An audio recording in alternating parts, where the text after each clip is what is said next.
Hi guys, welcome back to our channel. இன்றைக்கான video என்னென்னு பார்த்தீங்கன்னா, என்னோடய செல்ஃப் கேர் ரொட்டீன். அதில் நான் ப்ரியாரிட்டி கொடுக்குறது என்னோடய ஹேருக்கு. பிகாஸ் என்னோடய ஹேர் எனக்கு ரொம்ப பிடிக்கும். அது எப்போவுமே நான் க்ளீனாக நீட்டாக வச்சுக்கணும்னு நினப்பேன்.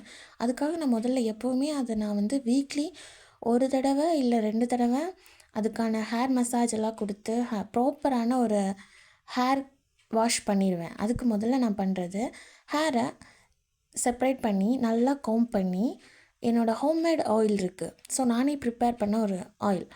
ஹேரில் டாப் டு பாட்டம் வரைக்கும் ஆயில் ஃபுல்லாக அப்ளை பண்ணி ஒரு 5 to 10 மினிட்ஸ் ஒரு ப்ராப்பரான மசாஜ் கொடுப்பேன். இதுதான் என்னோடய ஃபஸ்ட் ஸ்டெப்.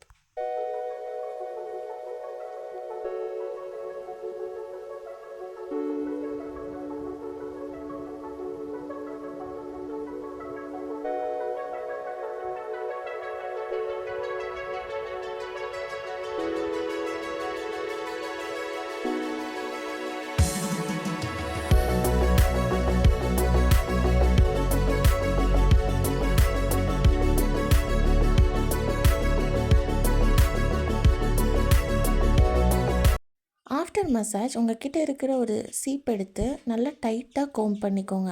அதுவும் ஃபுல்லாக எங்கெங்கே நீங்கள் ஆயில் அப்ளை பண்ணிங்களோ அந்த இடம் ஃபுல்லாகவே ஆயில் உங்கள் ஸ்கேல்பில் ஃபுல்லாக அப்ளை ஆகும். இதான் ஸ்டெப் 2.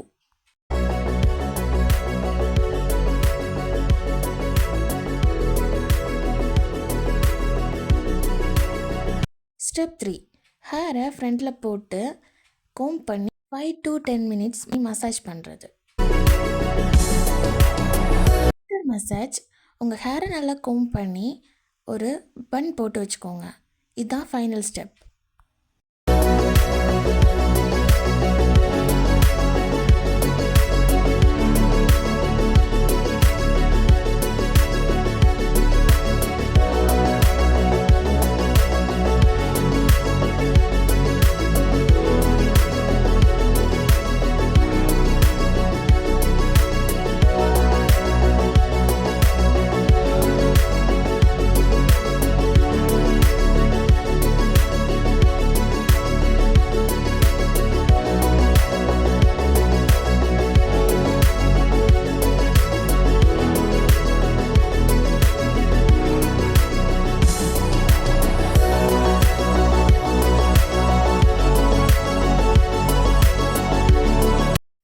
ஆஃப்டர் மசாஜ்க்கு அப்புறம் ஹேரை நல்லா பன் போட்டு ஒரு 5 to 10 மினிட்ஸ்க்கு அப்புறம் உங்கள் ஹேரை நல்லா ஒரு மைல்டான ஒரு ஷாம்பு யூஸ் பண்ணி மசாஜ் பண்ணி குளிச்சிங்கன்னா உங்கள் ஹேர் க்ரோத் அதிகரிக்கும். ஸோ இதை நீங்கள் ட்ரை பண்ணி பாருங்கள். அதுக்கப்புறம் அது கூடவே நான் ஃபேஸ் பேக்கும் போடுவேன். அதுக்காக நான் எப்பவும் யூஸ் பண்ணுறது கர்ட், அது கூடவே கொஞ்சோண்டு மஞ்சள், இது ரெண்டையுமே மிக்ஸ் பண்ணி ஃபேஸை கொஞ்சம் வாஷ் பண்ணி ஃபுல் ஃபேஸ்லேயும் அப்ளை பண்ணி அதுவும் ஒரு 5 to 10 மினிட்ஸ் நம்ம ஃபேஸில் இருக்கிற மாதிரி நல்லா ஒரு மைல்டான மசாஜ் கொடுத்து வாஷ் பண்ணிங்கன்னா இது உங்கள் ஃபேஸை நல்லா பிரைட்டாகவும் கொஞ்சம் சேஃபாகவும் பார்த்துக்கிறதுக்கு யூஸ் ஆகும். இது வீட்டில் இருக்கிற ஒரு சிம்பிளான ஒரு ரெசிபி தான். ஸோ இதையும் நீங்கள் சேர்த்தே யூஸ் பண்ணி பாருங்களேன்.